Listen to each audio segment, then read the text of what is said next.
This is the second and the last video looking at mechanics of muscle contraction. And in it, like I said before, we're going to look at a couple of important relationships. And so the first relationship that we're going to look at is what's known as the length tension relationship. And this tells us that the tension generated during a maximal contraction is going to be affected by the length that the muscle is set at. And so to start with, we need to look here. And this is what we talked about before. Here is our nerve muscle preparation. And we've tied off both ends of the muscle so that when it is contracted, it won't get any shorter and it won't get any longer.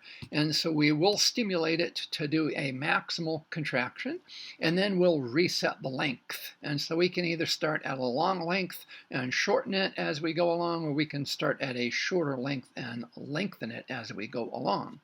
And when we do that, and if we start at a very, very short length, you can see that the force that can be generated by a maximal isometric stimulation is really low. And here you can see that they're expressing that as a percent of maximum. And you can see that that is under 25% of the maximum force that could be generated by this particular muscle. Okay, well then again, we relax it and we reset the length to a longer length, stimulate it again, get a maximal isometric contraction, and you can see now the force has gone up quite a bit. And so it's gone from less than 25% to over 50%. And so that's what we continue to do. Here you can see up at this point, we've achieved what's referred to as kind of an optimal length. And you can see that it's not one specific length, but it's several lengths that aren't too much different than one another. And so here we get that optimal length. Well, now again, we continue to lengthen this muscle, make it longer and longer, and stimulate it. And again, you can see that the force starts to drop off quite a bit. And when the muscle is very elongated, again, we stimulate it, and even though it's a maximal stimulation, we get very little force here. Well, why is that? That's what the pictures that you see here are trying to help represent for you. And so these are supposed to represent the length of the sarcomere as opposed to the total length of the muscle. Here you can see the sarcomere is really, really, really short. And if you look right here in the middle, you can see that the thin filaments from the right are actually overlapping the thin filaments from the left. And so they're going to interfere with one another. They're going to prevent the generation of maximal amounts of force. The other thing that you might notice is that we actually get the Z disc starting to butt up against the thick filament. And that too is going to reduce the amount of force that can be generated. Well, as we lengthen it, you can see that we pull those thin filaments out away from one another. And so now they're not interfering with one another, or they're not interfering as much. And so tension goes up quite a bit. Up here at the optimal length, what we're saying is that here, as many cross bridges as possible are reaching out and grabbing to pull on the thin filament, and that's why we get maximum amount of tension being created here. Well, as we continue to lengthen it, now you can see that some of these cross bridges are here in the middle of the H zone. They reach out, there's nothing to grab a hold of. They can't grab the thin filament and pull on it, and so now there aren't as many cross bridges pulling on the thin filament, and so it's not surprising that the force is dropping off. And as we get way out here, you can see that there are only a few cross bridges that can grab and pull on the thin filaments. And so again, the force that can be created is well under 25% of the maximum force that we could get from whatever muscle this happens to be. It's not unusual for people to use frog muscle or rabbit muscle or some other animal species. But that's what's happening here. And so you can see that we do have this curve, which is sometimes described as kind of an inverted U. At really, really short length, not much force is generated. At really, really long lengths, not much force is generated. And so we have that optimal overlap of thick and thin filaments. Okay, and so we can see that the curve is ascending on one side, and then there's a bit of a plateau for that optimal length, and then it's descending on the other side as we continue to get longer and longer, that inverted U. Well, what happens when we look at an intact human being, as we see here? This is an older Cybex. It's the one that we had before. We got the one we currently have in the biomechanics lab. The nice thing here is that we can set this so that it's at 0 degrees per second. In other words, an isometric contraction. And so you can see here, if what we're doing is we're asking John to do leg extension, we're saying, kick as hard and as fast as you can to try and raise your foot and get your knee to 180 degrees. But it's set at 0 degrees, and so he won't be able to do that. In some cases, when we do that, we find that the torque will increase. It's ascending, but we don't get a plateau and it doesn't decrease. That's what we tend to find for knee flexors and hip abductors, and so maybe I should have turned that around.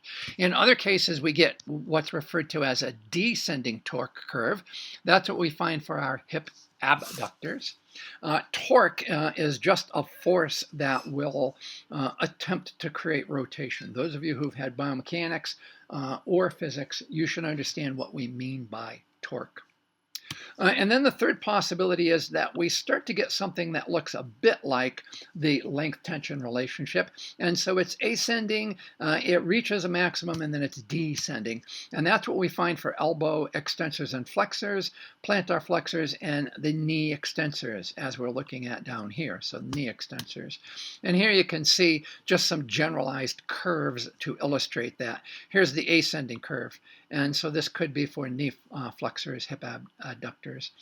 Here's the descending curve. This could be the hip abductors. And then finally, here's the ascending descending. And so it's beginning to look like the length-tension relationship, although it doesn't look exactly like it. And here you can see some of those curves. I don't particularly like these pictures. And so here is the elbow flexor. And so you can see ascending, descending. But, you know, again, it's supposed to be an isometric contraction. And using a dumbbell implies that it wouldn't be an isometric contraction. We're better off setting the person up using the Cybex and set them so that the biceps is very short as it is here. Nice acute angle at the elbow. And then say, contract the biceps as hard as you possibly can. Try to touch your shoulder with your hand. But because of the machine, the person won't be able to do that. And then here we've lengthened the biceps. Again, we just tell them, contract as hard as you can and try to touch your shoulder with your hand. Okay, similar type of thing here, but now we're looking at the hamstrings. And so we're telling the person to try to bring the foot back as far as they possibly can, but this is an isometric contraction, so they're not able to do it. Here is some actual data for adult men, adult women, and then kids. And you can see the curve looks similar for men and women, and it's a little bit different for the kids, but not a whole lot different. Still, primarily just ascending. And here you can see that for, again, let's see here. Do I know it? Oh, I'm sorry, that's what I was looking for. This is seated leg press, and so this is two legs together. And so here you can see that we're very far back, and the angle at the hip and knee is acute. And then we're getting less acute, and now you can see the angle at the hip and knee here is far less acute. But that's what we're looking at, is that. Okay, well, why is it that in an intact human, we don't get something that looks like the length tension curve? And there are a number of reasons. Number one, when we're looking at an individual human, we're not dealing with individual muscles. We're dealing with muscle groups, which we said before in video number 1. You can't think of very many moves or exercises at all in which you contract a single muscle. So you think of biceps curls, you're using biceps brachii, brachialis, brachioradialis. You think of leg extension, you're using the quadriceps, which is really 4 muscles. Bench press, you use pectoralis major, anterior deltoid triceps. And so again, we're dealing with muscle groups and not individual muscles. Another issue is that the muscle force is affected by what's referred to as the moment arm. And again, those of you who've had physics biomechanics, I hope that you know what we mean by moment arm. The moment arm has a big impact on mechanical advantage. As the moment arm changes, mechanical advantage changes, and that's going to affect the force output. And so again, we change the joint angle, we change the moment arm. So that's what happens there. A third factor that plays a role is that a number of muscles are two joint muscles. And the hamstrings cross both the knee but also the hip. And so if we're having John do a leg flexion here, the angle that we set the seat back at is also going to affect the length of the hamstring, not just the angle at the knee. That's also true for the biceps and the triceps. And the quadriceps, at least the rectus femoris part of the quadriceps. And then another factor which plays a role here is what's known as fiber architecture. How are these muscle fibers lined up from tendon to tendon? And you can see that it can vary a lot across the muscles that we have in the body. And so this looks a bit like what the pectoralis looks like. This looks a bit like what the deltoid looks like. This looks more like rectus femoris or the biceps brachii. And so all of this can have an impact on what happens when we try to measure torque relative to the length of a muscle. The next relationship that we're going to look at is what's called the force-velocity relationship. And I want to warn you right now that you need to pay attention to the labels on the axes. That's what you have to pay attention to. In this particular case, load is the dependent variable and the velocity of shortening is the independent variable. So we're going to set load and then we're going to measure velocity of contraction. And so what we might do is we go into the weight room and we say, we're going to do arm curl. And here we just have you do an unloaded arm curl as fast as you possibly can. And then here we'll have you use a 5-pound dumbbell, 10, 15, 25, 40, 50, and on up until we get up to the 1 RM. And maybe even a dumbbell that you can't quite curl. But the heavier the dumbbell, the slower you're going to be able to move that thing. And so that shows you that this force-velocity relationship is an inverse relationship. And again, I just want to reiterate that using the Cybex, we could in fact turn it around and we could have a torque velocity curve in which we have velocity down here as the independent variable, and then the torque, which we measure over here as the dependent variable. And so then we would set the speed of movement. So maybe we set it at 0 degrees and we say contract as hard and as fast as you can. And then we go up from there to 30 degrees per second, 60 degrees, 90 degrees, 120 degrees per second until we get up close to V max. Again, using this curve, we're getting up to maximum load, but if we change the axes, we'd get to Vmax. And here you can see what I was just telling you about. Torque is the dependent variable, and velocity is the independent. And they didn't quite get to Vmax. They would have to come out further in order to reach Vmax. And at Vmax, the theoretical torque is actually going to be down around 0. Okay, here you can see that they were looking at quadriceps concentric torque velocity, and velocity is set in rads per second as opposed to degrees per second. But again, that is perhaps what John is doing. Maybe he's doing this. I know that Katie was actually having him do isometric contractions, but we could have the person be doing concentric contractions in which we vary the speed. So it starts out at very, very, very slow speeds and works up to very fast speeds. And again, we get this inverse relationship that we find here. Here you find some data from another study, and again, you see this inverse relationship. In this case, they've used a percent of 1 RM as the way that they express their load. That's the independent variable. And then they're using velocity. They measure how quickly the athlete could lift that load. And so -2 points for not putting velocity as the label here. They've included the units, but they did not include the velocity. And I think I'm going to have to take off 10 points because they don't have the number of subjects here either. So, there it is. Okay, fine. I won't take off 10 points. But again, you do see that there is this inverse relationship, and the relationship between velocity and load is almost 1. It's a 0.97, so very strong relationship, at least in that group of 68 athletes that we're looking at there. Okay, let's see here. Here again, you can see load velocity. That would be these two lines that aren't quite straight but are straighter, that inverse relationship. And so again, independent variable, dependent variable. And so now they're looking at what is the impact of training on this load velocity relationship. And so you can see that at every load in the trained state, they were able to move the load at a faster velocity. The other thing that you notice here is that the training was effective because the maximum load they could move increased as well. The other thing that they've done here is they've actually gone ahead and calculated power. Now, I hope you remember that power is what? Pause the video and tell me. Power is work divided by time, but power is also the product of force and velocity. And so if we set the load that's being used and we measure the velocity, then we can go ahead and calculate power. And now you can see, again, we're getting this kind of inverse U shape of a curve that you can see here. So at the very low loads, power tends to be somewhat low, and at the very, very high loads, power is actually 0 because this is isometric, and so velocity is 0. If velocity is 0, power has to be 0. But again, you can see that training has increased the power at many different loads. Peak power is higher, and it's increased the maximum load that can be lifted.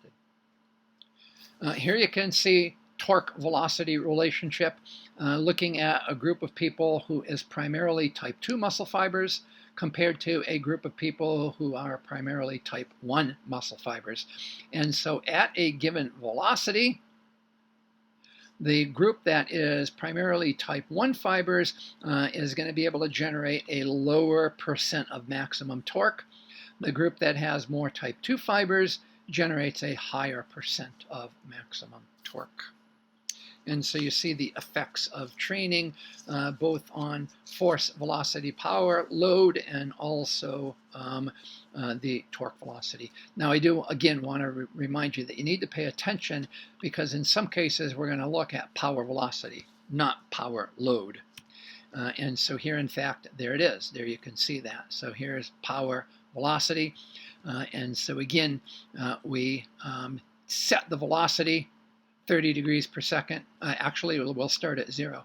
0, 30, 60, 90, 120, 150, 180, 210, 240, and we'll go all the way up to V max. And so again, when the velocity is 0, the power has to be 0. At V max, theoretically, the force is also 0, and so again, the power is going to be 0. And so we get this complete inverted U. Now, at what force do we get maximum power or peak power? Some data would suggest that it's at about 1/3, but studies are all over the place. This value can range up to close to 2/3 of peak force and even a little bit higher. So again, this is the force velocity curve. And then this is the power velocity curve. But in the previous diagram, we have the power load curve. So pay attention to the axes and understand what it is you're looking at. And again, here we're looking at how we might alter the power velocity curve, either with training or potentially by looking at people with different fiber type distributions. So let's start by saying that what we've done is the solid line is pre-training. And then we train by having them do high power or high speed activity. Well, what's happened? We've gotten an increase in the peak power, and at the higher speeds, we get an increase in the power that can be generated with increased training. Conversely, what this could be is it could be that this is people who are primarily type 1 muscle fiber types, and the outer curve is people who are primarily type 2 muscle fiber types. Now pay attention. Over here, zero velocity is zero velocity, and it's also zero power. So it doesn't matter whether it's pre-training or post-training, we start at zero velocity. And so we have to start at the same place, and it's Vmax, which is affected either by training or by fiber type. So good. Now we'll look a little bit at stored elastic energy. We did talk about this in the previous video. You know that the elasticity of the muscle fiber is primarily due to the titin that we find in here. Here's the titin, and there is the part that they're saying is kind of spring-like, and so it can stretch and recoil. And so this is in series with the sarcomere. There it is right there, in series. Here's the sarcomere, and here it is in series. And then we have some elastic component, although probably less than we get from the titin. That's provided by connective tissue sheath, the sarcolemma of the muscle, and then fascia. And so that would be the parallel component. And so again, you stretch a rubber band and you let go, it flies across the room. That's because you regained the stored elastic energy when you released it. And so when you stretch a muscle, you get some stored elastic energy that might contribute to subsequent force output as well. Now, if you stretch the muscle and you hold it in the stretched position for 10 to 15 seconds, that elastic energy will dissipate and it won't help anymore. Here you can see what some people refer to as plyometrics. I prefer the term stretch shortening cycle. And here you can see the stretch. The woman steps down onto the floor, and as she does, she's going to stretch the extensors at the hip and at the knee and to a little bit lesser extent at the ankle. And then she immediately explodes upwards and jumps up as high as she can, stretch shortening. And so now those extensor muscles are doing concentric contractions to shorten. And what we find is when she does this, she will achieve a higher vertical jump than if she were just to do a counter movement here on the floor and jump as high as possible. And you may have actually played around with this in biomechanics. I don't know. I hope that you did. But the quick stretch that we get as she lands on the floor is actually going to go ahead and stretch the muscle spindles that we have in the extensor muscles. And that's going to elicit a myotatic reflex. And that seems to be contributing more to the increased force output when those extensors contract than the stored elastic energy. Same thing here. I should have maybe cut these pictures and put them the other way, but this guy jumps down to the floor, and again, he's getting this very forceful, rapid stretch of the extensor muscles. And then he jumps up, he explodes up as high as he can. And so again, he's getting myotatic reflex in the hip extensors, the knee extensors, and the ankle extensors. And that's helping to give him a more forceful jump, which allows him to reach a higher jump. And so he's trying to enhance the training that he's getting and enhance his power output by involving the myotatic reflex in these stretch shortening cycle exercises that are being done here. Something else that we see is that, again, if we do that vertical jump, we find that if we do a depth jump first, we drop off a box and then jump, you're going to get a higher height.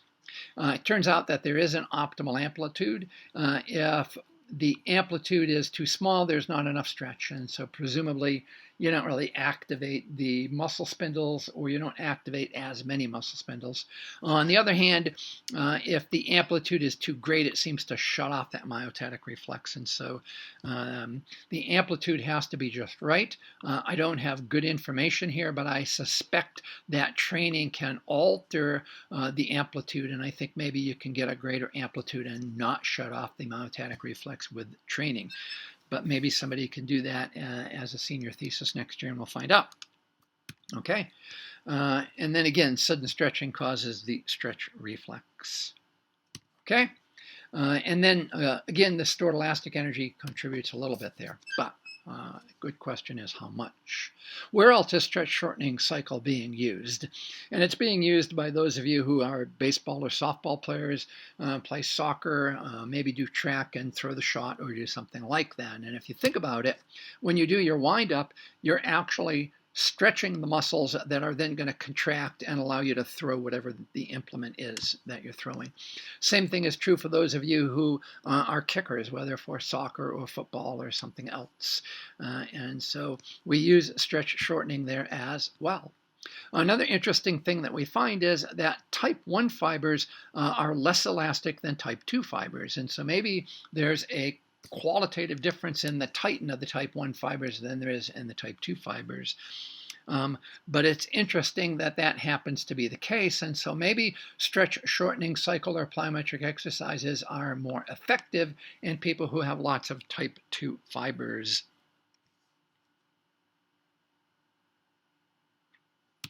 The other thing that we find that's interesting is that improved flexibility improves the ability to store elastic energy. And so again, I keep trying to get somebody to do a combination training study where they have one group just do traditional resistance training and another group do resistance training, but also add in some stretching and see if we get a difference in the improvement that we see with just traditional training versus traditional training plus stretching. And then lastly, we come to what's referred to as post-activation potentiation. And some earlier work found that the force exerted by a muscle can be increased due to previous contraction. And so Robbins found this back in 2005. Again, we refer to this as post-activation potentiation, or you may hear people just talk about PAP. What is PAP? Well, the peak force and even the rate of force development is enhanced by prior maximal or near maximal contractions or lifts. Now, obviously, we need to be a little bit careful because if we get too much, we have fatigue that will set in and that would actually cause a decrease in the performance.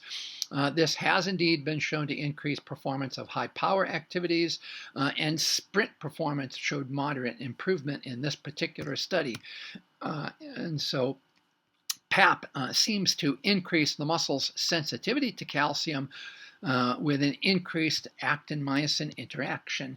And so here you can see the results of a study in which they did 3x3 maximal static squats. And they looked at men, teens, and boys.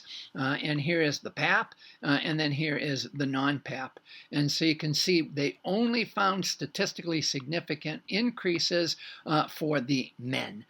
Even though the teens and the boys were higher following the PAP, and the women were higher following the PAP, and the teen girls were higher. It was not statistically significant difference, except here in the men.